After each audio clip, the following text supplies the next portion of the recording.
Sa iba pa rin pong mga issue sa mga nagmamaneho ng sarili nilang sasakyan, ingat po, sa grupong kung tawagin ay Bunggo-Bunggo Gang.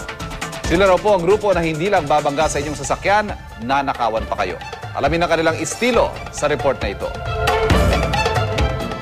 Hindi sukat akalain ni Nolan Torre na kahit may dala siyang sariling sasakyan, mabibiktima pa rin siya ng krimen sa kalsada. Alas 11 raw ng umaga noong April 2 nang tila magkaaberyang pagmamaneho ni Nolan.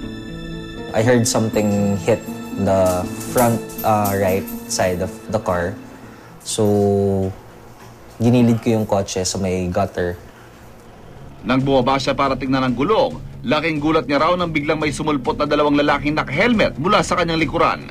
Di umano isa pang lalaki ang nag-aabang naman sakay ng isang motorsiklo. There were two guys behind me na nakatutok na lang yung kutsilyo. Sinubukan raw ni Nolan na manlaban pero naglabas ang baril ang isa sa mga lalaki. Sabay kuha sa pitaka ni Nolan na may lamang mahigit 8,000 piso.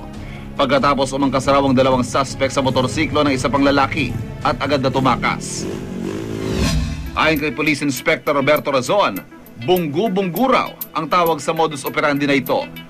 Along the way po, kung magkatabi, pwede pong binabato po nila yon. And then para po makuha yung attention po ng driver po ng sasakyan. And then pagparada po, pagtabi, doon na po nila isasagawa po yung krimen. Kaya naman sa mga nagdadala ng pribadong sasakyan, paalala ng mga pulis, ugaliing ilak ang mga pintuan. Kung kailangan i-check ang sasakyan, itabi ito sa lugar na maraming tao. At kapag nagmamaneho, iwasan ang mga distraction at laging maging alerto.